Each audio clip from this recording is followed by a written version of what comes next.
What's up, y'all? Welcome back, as today we start a new series, Band of Brothers. Now, what I do know about this series is that it has David Schwimmer in it. If I'm wrong, I apologize. I could have swore I saw his face on the thumbnail on IMDb, and it's the highest rated limited series on IMDb, so I expect great things. So let's get into this. Before we begin, I do want to remind you that you can get early access to my YouTube edits on my Patreon through the link in the description. If not, just make sure you subscribe and leave a thumbs up on this video if you do enjoy it. It really helps my channel reach a wider audience, and I greatly appreciate it. But now, it's time for the show. Let's go. And then, I don't know what it was, the guy giving the speech was saying, but you get paid $50 a month more. So that made it $100. Great way to start a series like this. If they really did serve, and it's not just part of the show, thank you for your service. In the name of the Father, and the Son, and the Holy Spirit. I'm just realizing this is the Airborne. I saw it on their patches, and the guys were saying that in the intro. And considering that they got paid more, this must have been really dangerous. You people are at the position of attention! Ross is a drill instructor? What? When did you sew on these chevrons, Sergeant Lipton? Yesterday, sir. Long enough to notice this. Revoked. Sir. Bro, that was the tiniest piece of lint. Are you fucking kidding me? Yeah, right, man. Don't worry, we'll take your dames to the movies for you. Email company. Being at an encampment like this, probably going out on the weekends is everything. And he just pulled it from all of them. Not stop! Are you Silver? Damn, don't even help the guy that's stumbling during your run. Takes no shit. 23 minutes! That may be good enough for the rest of the 506, but that is not good enough for Easy Company! Okay, so Easy Company is the name of this actual faction. Seems like a kind of contradictory title for this group, considering how tough their drill sergeant is. I mean, damn. I want the names of 6 men, their infractions, and your disciplinary recommendation. What infractions, sir? Find some. Damn, he's telling them basically to put 6 of his dudes on a chopping block. I don't know if I agree with how Lieutenant Sobel's acting, bro.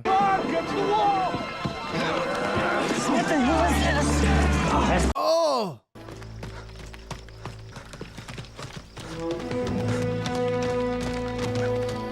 They're running with him? Nice, man. I like to see that. I like that. That was great.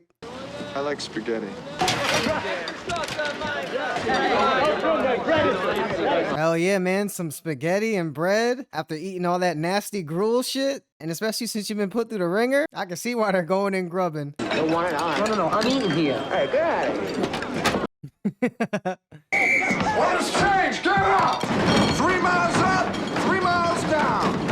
Hi-yo, Silver! Couldn't even enjoy the one time they do get a good meal. You're a washout, Private Hoopler! You should pack up those ears! Oh, so he intentionally had him eat pasta and all the carbs and shit because he knew it was going to make them throw up. You know what, Sobel? You're a fuckhead. Simple as that.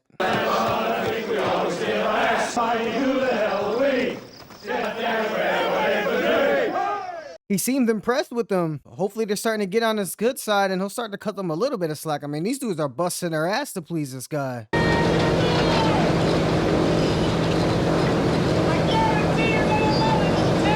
Man, these helmets look fucking silly as hell. They look like old school NFL helmets. Is that really supposed to protect you?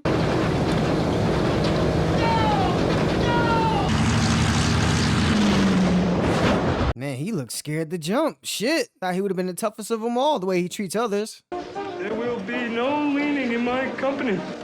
Are those dusty jump wings? How do you expect to slay the Huns with dust on your jump wings? Yo, they're making fun of this dude. He sounded just like him. So I want you to have fun and remember our motto, Currahee! Oh, Currahee is their motto. I thought Currahee was like a place or something.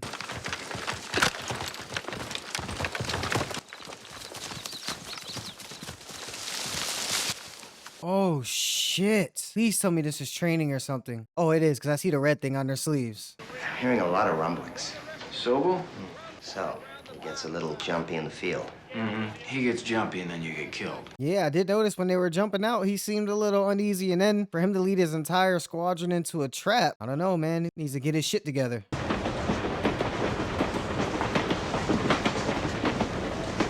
Going my way. Wherever the train takes me. The clothing and the gear that they have, it's so realistic. It looks like we're in the 1940s. Whoever did the set design for this did a spectacular job. From the sky to engage and defeat the enemy. Frequent letters of love. Oh, I like the 1940s New York skyline in the background. My brother's in North Africa. He says it's hot. Really? It's hot in Africa? Shut up. Once we get into combat, the only person you can trust is yourself and the fella next to you. I just realized there's no black guys or really any other ethnicity here. It's mostly white guys. I'm a Jew. Congratulations. Get your nose out of my face. Get your nose out of my face? Oh man, that's anti-Semitic. Soon as I talk about race and ethnicity, what happens? They already start going at each other.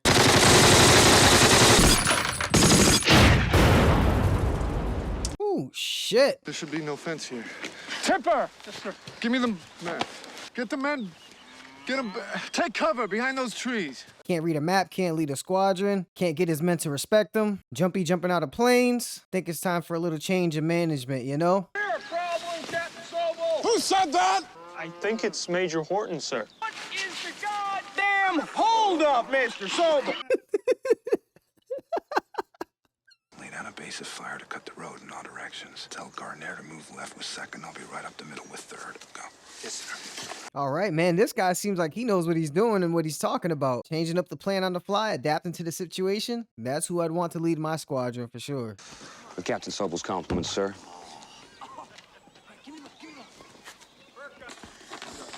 Man, Simon Pegg, Scott Grimes, David Schwimmer, Donnie Wahlberg. Surprised to see him doing a wartime show like this. Punishment for your offenses will be denial of a 48-hour pass for 60 days. 2 months? He can't get a weekend off? Yeah, fucking right, man. My endorsement, sir. I request trial by court-martial. Called your bluff. Now what are you gonna do, man? We lost Winters to battalion mess. You're shitting me. Nah. This guy too? I forgot his name, but holy shit. He's in this as well? Winters scrambles eggs while the rest of us make the big jump with Sobel. Not me.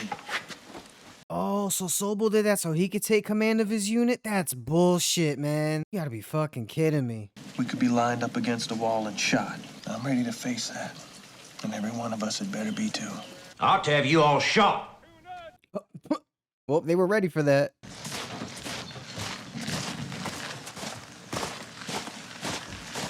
And that's a guy that they respect right there. Gave him the salute just walking by. I think that's what you're supposed to do when you pass the superior, but either way, you could see the respect in their eyes that they have for this man. Division has established a parachute training school at Chilton Foley. Frankly, I can't think of anyone more qualified to command such a school than you are. He wants him to be a teacher? Oh, man. He wants to pull him out of the fight and to teach? Oh, shit. This is basically a punishment, in case you don't realize it, my guy. I'm losing Easy Company? War effort needs you elsewhere. Good luck at Chilton Foley, Ed Herbert. Don't let us down now. Damn, so he actually listened to his guys. He's probably seen enough fighting to know if you don't respect your leader, you're not going to fight to the best of your ability. Man, we're jumping through a lot of different years, and this is just the first episode. And this is a limited series, so we got to get that story out. Hey, Mac, you got a Luger? Going in. Boy, she sure is a doozy. Yeah, I know about the Luger, man. Those things were highly valued and highly effective during the war. The Europeans definitely know how to craft a fine weapon. There is a German garrison right here in this area, Saint-Marie-de-Mont. Easy Company will destroy that garrison. Damn, so Easy Company's getting sent in as, like, the front line, I guess? There's a lot of shit to remember, too. So chief of the Kokomo Police Department, right? You gotta love cops. All right, listen up. Sent them a gun through the mail? The fuck? You definitely could not do that shit now. No jump tonight. The invasion has been postponed. We're on a 24-hour stand down. Damn, that must suck. You get your adrenaline pumping, you're hyped, ready to go, and then you just say, nope, not today. That must be frustrating. Probably happens a lot, too. Bill Garnier's brother.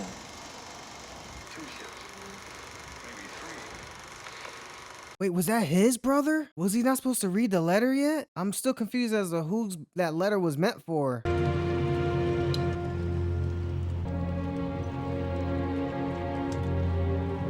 That shot with all their faces was like discerning. They look dead inside. I know war does that to you, but shit. Where the fuck is Monte Casino? I don't know. At least some way. Sorry about your brother, Bill. Sorry for my mom.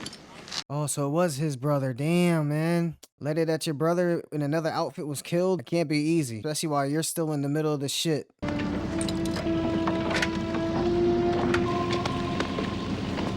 All right, we're going into our first mission. Time for that big jump. Hopefully everything goes good. What more can you do except hope for the best?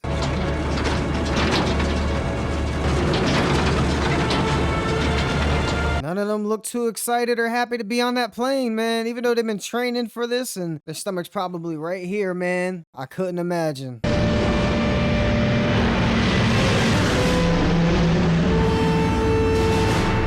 Man, what did they do? Pull these planes out of like some exhibit or something? Because these look very old and very realistic.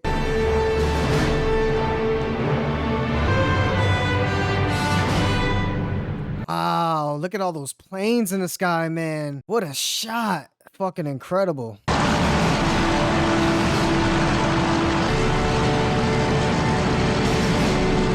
Wait, did they say they were going to Normandy? Isn't that where D-Day happened? That's where D-Day happened, right? I hope I'm not mixing this up. And that, ladies and gentlemen, was Band of Brothers episode 1. I hope they're not landing at Normandy. I didn't really catch it from all the planning and stuff. I do remember them saying that at the garrisons, and I do know that was one of the bloodiest counter assaults in US history. And if that's the case, that means this is not gonna start out well for them. And I'm kind of worried now because the whole tone kind of shifted once they were in the plane headed there. They kind of seemed upbeat, had some type of morale. I mean, Lobo basically used his rank as a safeguard to be a tyrant. I understand he wanted to be tough on the guys, but he definitely went too far. We already got threats like court-martials and firing squads before the men even got to war. That's because respect is big, especially in the military. It was a big thing. They will not fight for someone they don't respect. And even the higher-ups realized that. They threatened the men with the firing squad, but at the end of the day, they gave them a new leader, a new commander, because they knew going into battle, if you don't respect your squadron leader, everyone's gonna get killed. And the dude wasn't really, you know, prepared to lead a squadron anyway. So I think it was just best for everyone, the squad, the military, and Lobo himself, if he just went and teach somewhere instead of, you know, actually going into war. They did kind of paint him as a villain, not really in the conventional sense, but just someone that's really unlikable. There was definitely a sense of relief, even on my part, when he was sent away. Super realistic clothing, guns, gear, vehicles, aircraft. You know, they spared no dime on this show, basically to reflect war. In real life too, you know, our budget will go into the deficit of trillions, but we will make sure whatever in the budget is needed for war, every penny will be sent there and used. The entire first episode was basically training and prep. I mean, we haven't seen any fighting yet, but that's just to let us know how important it is. We got year jumps, a whole bunch of locations, and we haven't seen any fighting. Again, that reflects war. You're constantly on the move, constantly training, elevating, getting closer and closer to where you have to go. That's something a lot of people don't realize. You don't just sign up and go straight into it. There's a lot of training. You know, you got to weed out the weak people, then you got to learn the right things to do. They got to make sure you respect and follow the chain of command, and that you're not going to do stuff to get other people killed. The visuals were grainy and brown. You know, it just added to the already depressing and dreary mood that the show is. Of course, it's a wartime series, so it's just going to be that, but they didn't try to make it lighthearted or show any optimism in any way. There were a couple of silly scenes, like when they pretended to be the major talking to Lobo, but that was really the only time any type of humor entered the show. There were a lot of similarities directing wise and edit wise with Saving Private Ryan, and I do know Steven Spielberg worked on both films. He was actually the director of Saving Private Ryan. He was only a producer on this, but you can tell he had a lot of input on the camera work, from the way the vehicles were being shown, from the way there were group shots, and again, that dreary brown grainy film tone. I think that had to take place on Normandy too, so I wonder if there's a connection between these two projects at all. And Tom Hanks, of course, was producing this, and he was in Saving Private Ryan. There were a lot of names, and it was hard to keep track of it in just the first episode, but I'm sure I missed a lot of stuff. I'm sure you guys will fill in the blanks for me. It was only the first episode.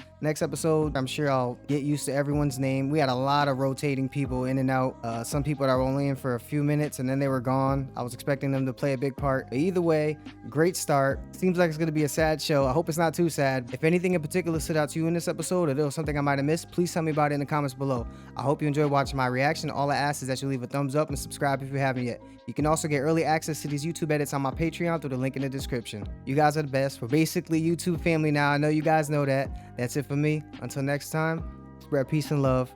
I'm out.